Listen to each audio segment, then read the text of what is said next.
Hello, my quilty friends. It's Stacy of Stacy Creates Stuff, and today I am bringing you a new quilt I designed called America the Beautiful. I remember the bicentennial like it was 50 years ago, because it was. There was a lot going on. Special music presentations at school, huge celebrations in the community, and I live in a small rural community. So many costumes, so many flags. And here we are in our 250th anniversary as the United States of America. The semi-quincentennial. And crickets. Well, mostly crickets. But certainly not the months-long preparations and big build-up to this milestone. Perhaps semi-quincentennial is a lot to pronounce. Doesn't really roll off the tongue. Anyway, I have decided that a quilt pattern to celebrate is in order. Now, I'm not typically a red, white, and blue kind of gal. I much prefer burgundy, cream, and navy, maybe with a little antique gold tossed in. And I wanted a quilt that would work in other colorways besides that red, white, and blue one. And as I was searching through my designs that I hadn't yet actually made, I came across this quilt, which I designed in pinks and purples. And as I gave it a second look, I decided it could really work in a patriotic colorway. It would give it a sense of a U.S. flag without being a U.S. flag. And that is how America the Beautiful came to be. It's a quilt that only uses 2 blocks. An hourglass block and an 8 hands around block. Those are the traditional names for the block, but I've given them different colorways than the traditional blocks. So let me get started with showing you how to make each of these 2 blocks. And I'm going to break them down into their units and show you how they all go together. Now, both blocks use half square triangles, and in this video, I do not demonstrate how to make a half square triangle. The star block also uses a flying geese in 2 different sizes, and I don't demonstrate how to make the flying geese. I do, however, have a video that demonstrates both of those techniques, and I will link it in the description below, or you can check it out above. We're going to start with this block, which acts as the stripes of our patriotic quilt. And it is made, of course, of the reds and creams. And it is based on a 4-patch construction. So there are 4 little units that make up the block. We have half square triangles, and then we have a 4-patch. Essentially, there's 2 little 4 patches inside this large 4-patch block. The easiest way, I think, to construct the little 4 patches is to take pairs of fabrics. So I have sewn together a series of different combinations here, just using different reds and different creams. And I just have a whole bunch of those. I try not to make any 2 of them exactly the same. So I always try to pair a different cream if I was using the same red. So like here's this red, and I have the little cream with a tiny star things on it. And then this is the same red, but it has a different cream. So you make a bunch of these. The instructions will tell you exactly how many. And then you're going to start cutting them apart. You can cut them apart individually. You can also nest 2 sets together. So I am just placing these on top of each other and making sure that that center seam matches up. It's not going to be the end of the world if it doesn't match exactly, but you want to try to get it as close as possible, and you can adjust as you go through. And then I'm just going to go ahead and trim the strips to the correct width, and then I'll end up with a bunch of pairs of cream and red. And I'm going to mix them all up because I just want it to be random. All right, I now have all of my pairs and I'm just going to mix them all up.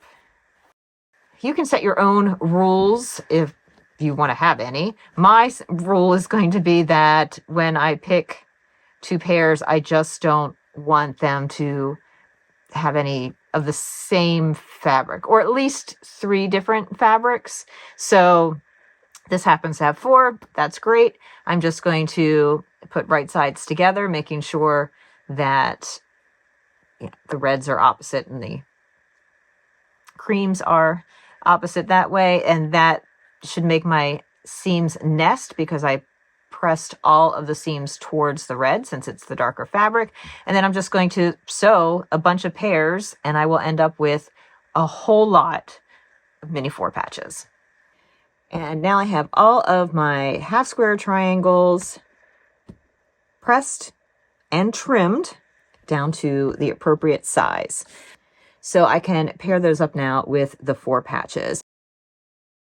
And the block is a 4 patch in and of itself. I think we talked about that a little earlier. So we are going to have a 4 patch,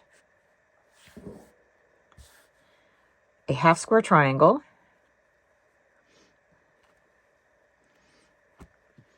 a half square triangle down here, and then another 4 patch. And you want to arrange them so that you have a diagonal of the red, and then the red triangles are on the outside. So this kind of forms a white, red, white-ish stripe. Here, I am not worried about any of the fabrics being repeated. I am going to try to avoid having 2 of the same fabrics right next to each other, but I make no promises. We're just going to see how it goes. So I will make all of these blocks and then we'll move on to the blue star blocks. Let's take a look at the blue star block. So it is a 9 patch. There are 3 units and 3 rows. And we have half square triangles in the corners. We have flying geese in the center edge, all the edge pieces. And then in the center, we have another star block. So this in itself is, again, another little 9 patch. The difference here, besides being smaller, is that they are just squares in the corners. We still have our flying geese, and then there's just a single square in the center.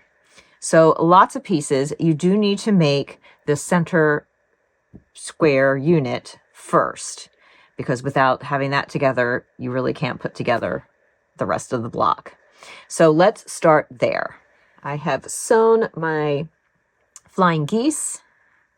So I'll put those in place. There we go. And of course, fabrics are going to be repeated in this star block. There's no way to get around it. Definitely things are going to get repeated. And things are probably going to end up next to each other as well. And that's okay as long as, for my own personal rules, there's at least a variety in there. So here we have all of our components. And again, as I mentioned, it's a 9 patch. So we have 3 units across each of the 3 rows. And so when we sew those rows together,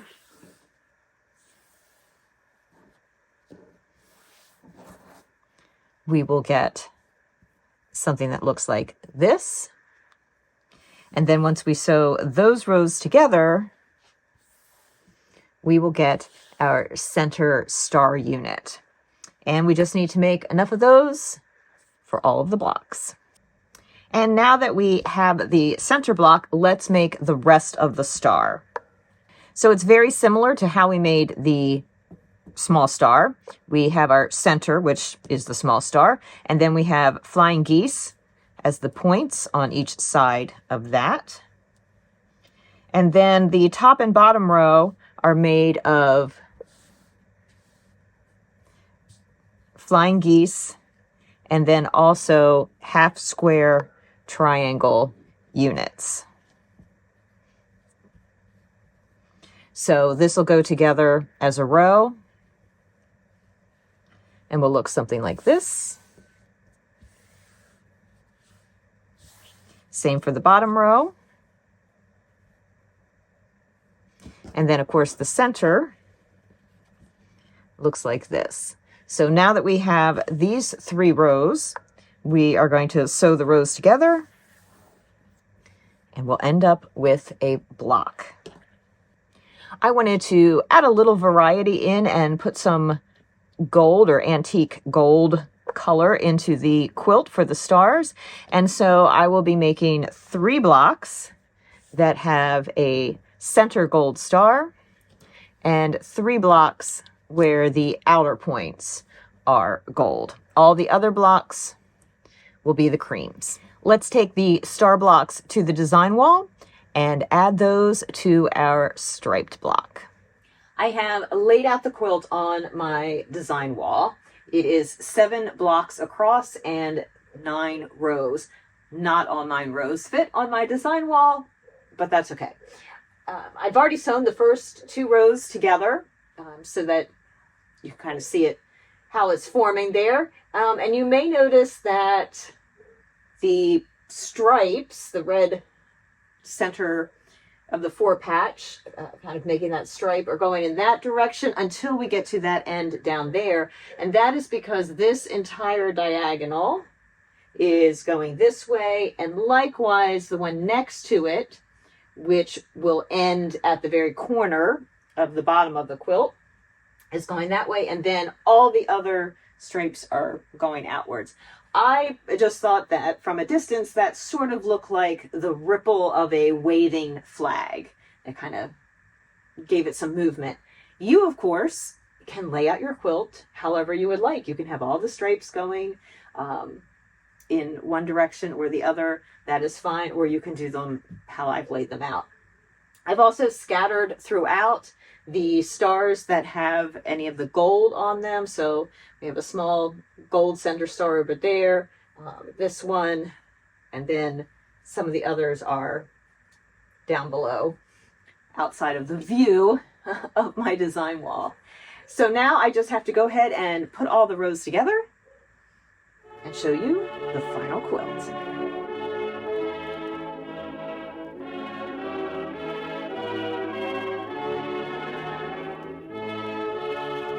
The quilt is only available as a kit from my favorite quilt shop, Vintage Pink and Green. There is a link in the description below, or check out this QR code. Patterns only for this quilt will be available in about 6 to 8 months, only from my Etsy store, and I will put a link to that in the description below once those patterns are available. One thing I want to mention about this quilt is I wanted to make it a little scrappy. Not completely scrappy, but just have some variations of those burgundies, creams, and navies. And so the kit includes 4 to 6 different fabrics for each of the colors, plus 1 antique gold. I thought that this gave the quilt some more movement and interest in the overall look. But of course, you could choose to do 1 red, 1 white, 1 blue, and optionally throw in a gold or yellow.